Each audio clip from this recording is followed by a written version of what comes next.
Where are we at today? So we're the 3rd of February.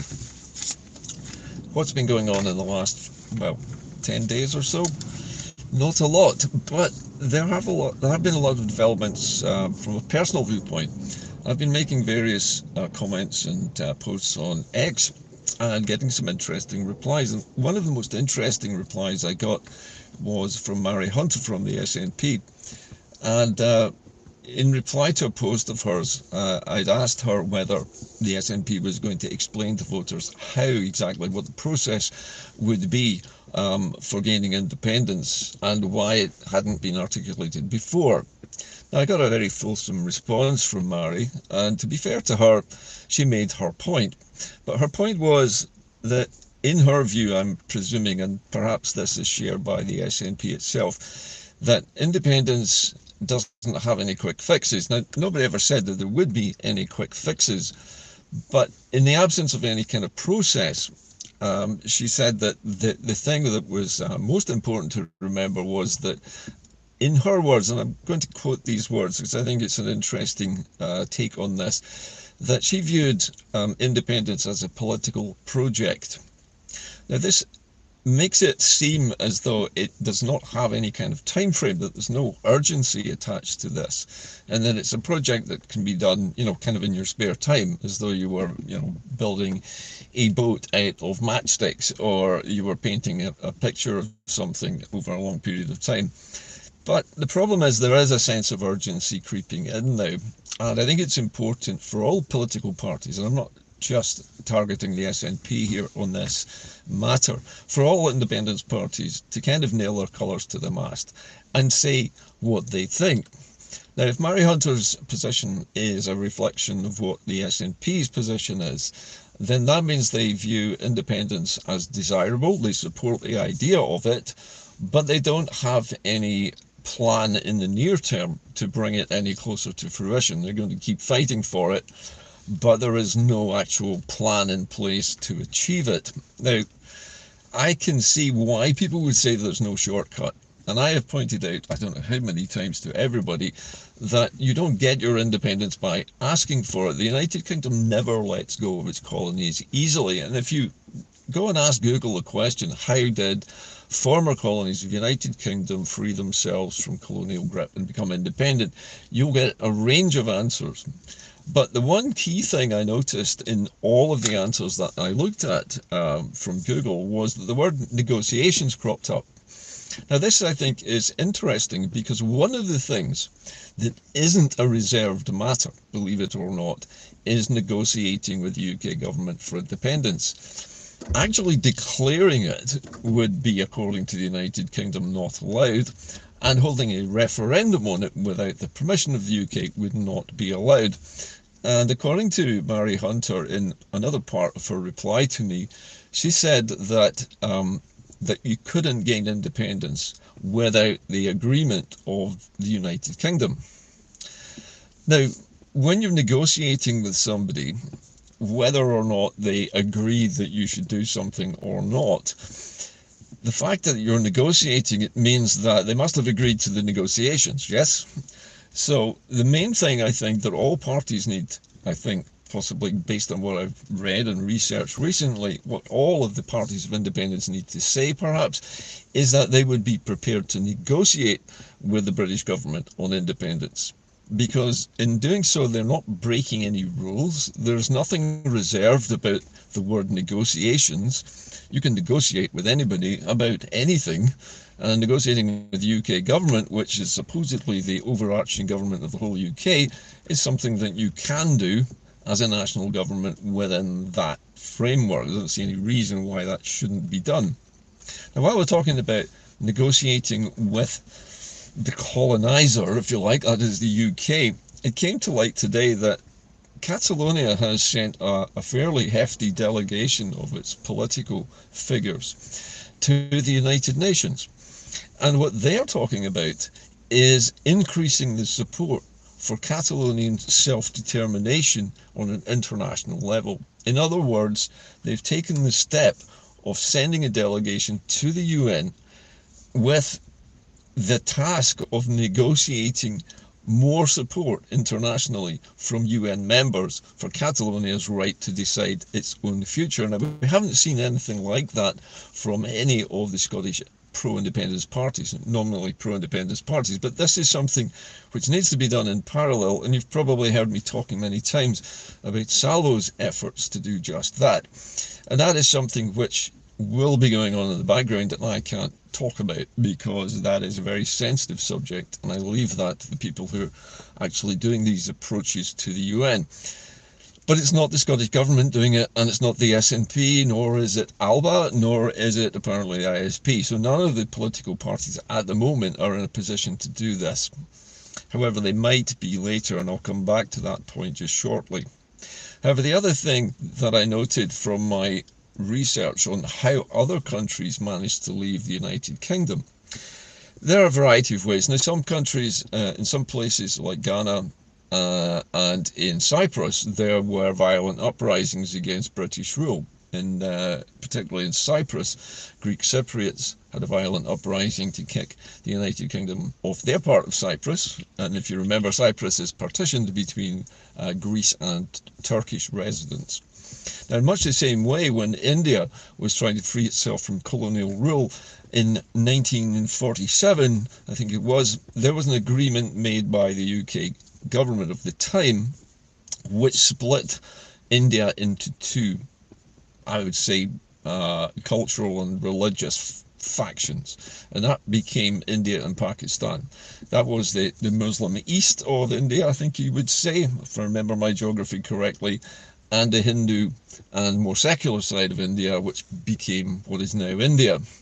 And this is a very typical ploy by the UK when various colonies are trying to get out from under, if you like, that they tend to split them into two and offer them different deals. And this divide and rule technique has been employed in many different ways in many different countries. However, in the Caribbean case, we're talking post-World War II and going into the 1960s, most of these smaller Caribbean island colonies, which the UK used to rule, they got out from under by, first of all, electing politicians who said they would negotiate the independence of their countries with the UK. And those negotiations happened, and those politicians were as good as their word. And eventually, they were able to declare their countries free from the UK and free and independent. So there are lots of different ways of doing this. It's just a case of finding one which works. Now, you heard me mentioning earlier on that there is something brewing in the Scottish political scene, which is good news for a change, and that is poll predictions. Now, polls are notoriously unreliable, but when the London Times starts publishing articles, especially ones which are more pro-independence than normal, you start to wonder what's going on. But according to an article in the Times, they have said that Scotland is on course for the largest pro-independence majority vote in its parliamentary history at Holyrood. Now that means they're talking about pretty much an outright majority. According to the predictions in that particular article, they're claiming that 74 seats in the Scottish Parliament will fall to pro-independence parties of one colour or another, including obviously the SNP is the largest one, but also ALBA and the ISP are set to increase their vote share by a dramatic amount. In both cases, the two smaller parties look to gain about 8 seats each. The SNP, I'm trying to remember their figure, but it was also fairly high, but not, interestingly, as high as it has been. But the balance of these voting intentions appears to bring us to this magic number of 74 seats for pro-independence MSPs. Now, that in itself doesn't form a government, but if the SNP, having looked at the situation after the election and saw that there was a 74 seat majority for independence, it would be in their best interests, you would expect, to start looking to these smaller parties and including a few, at least, of the MSPs from these other parties in their government, because that provides a more unified approach to searching for independence. and would also allow, I think, a more coherent approach to the United Nations, one which could be backed by Parliament, because it doesn't end the Union, and it is negotiating. And it's negotiating with a body outside of the UK, which is something which is not, again, it's not a foreign policy that's being negotiated. It's an internal matter of Scottish politics that's being deliberated. And it's also, I think, important that we do send an official government delegation eventually to the UN to follow up on what Salvo and Liberation Scotland is already doing there. But it is a long road to independence, and for Mary Hunter, who I do respect Mary, although I disagree with her on some things, there is no absolute shortcut to independence. But searching for agreement from the United Kingdom for us to become independent is probably fruitless. They're not going to agree to that. However, they may agree to negotiations, particularly if we already have the support of the UN and other countries of the UN support our right to self-determination. That puts a great deal more pressure on a British government to negotiate with Scotland to come up with an equitable separation plan which doesn't disadvantage the countries concerned. Now, that will involve compromise inevitably, but there's plenty to compromise on. And with Scotland holding most of the resources that England so desperately needs at the moment in its time of economic crisis, then I think Scotland has a strong bargaining position in which to enter these negotiations. So I think in the round, the outlook at the moment in Scottish politics is surprisingly optimistic, despite my misgivings about the SNP's approach to this being a political project. Yes, it's a political project, but it's a national project, and it's a project which up until now has not been shared equally amongst both the independence parties, but more importantly amongst the independence voters themselves, who seem to have been largely shut out of any kind of process at all, including the idea of listening to people who have ideas about how we can move this forward. Now, it's encouraging that both ISP and ALBA have increased their vote share in these polls, and if this tendency, this trend increases, it's possible that the balance of power in a pro-independence government might shift a little bit more, so that instead of having 18 pro-independence MSPs who are not SNP politicians, we could end up with almost an equal balance. I'm not saying that's what will happen, but it's possible. But to do this, it would mean that all three independence parties, and also, I suspect, let's say we focus more on the two smaller ones, ALPA and the ISP, if they both, either combined or separately, were to field candidates in all 129 seats available, including first past the post and the list, that gives an opportunity for the balance of power to shift a little bit more away from the SNP and its attitude of sort of static political a static political project which is difficult to proceed with, to something a little bit more energetic, with perhaps more representation from the two smaller parties. Now, while parties are going to fight for seats, the voters themselves will be looking at what the parties are actually promising to do after they win those seats. And I think if the smaller parties are promising more action, and action in the form of things like going to the UN and talking about self-determination officially as elected officials, as well as the moves being made by Salvo and Liberation Scotland, that strengthens the case dramatically. So, although I was initially a little bit annoyed at Mary Hunter's initial response to my question about why they don't tell us what the process is, and her claim that this is, by the sound of it, a long-term political project from the SNP, there is an urgency to it, and that urgency is to do with things like free ports and special economic zones, which are pushing us further and further away from being able to return to trade with the EU. Not that we couldn't do it, because once we are independent, then things like SEZs and free ports could be completely abolished, and we could return to completely free trading as every other country knows it. Or these SEZs and these free ports could be regulated in a way which means that they're accountable to the people, which at the moment they would not be under the UK system.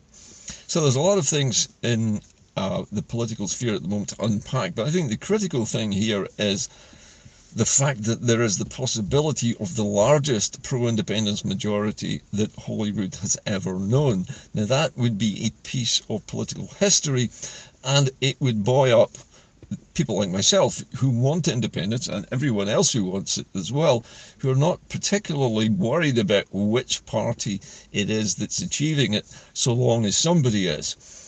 And I think if the ISP and ALBA can get their act together and they can field enough candidates, either individually by themselves as parties or jointly, then there is a good chance that that balance of power in Holyrood will tilt more towards more urgent action than the apparent sort of political project technique that Mary Hunter was explaining in her reply to me. So with due respect to Mary and all the other political parties out there, there is an opportunity for all three here, but it doesn't necessarily have to be a pact of any kind. They can still compete for the seats, but what's more important is that the seats are won by pro-independence politicians, because it doesn't matter which party they are from, and it doesn't matter exactly which part of Scotland they're in, as long as they're in the seats, because they're going to fight for independence.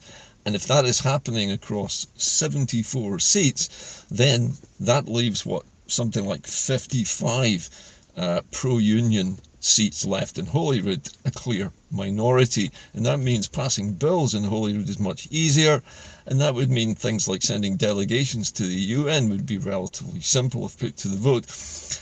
And so progress can be made.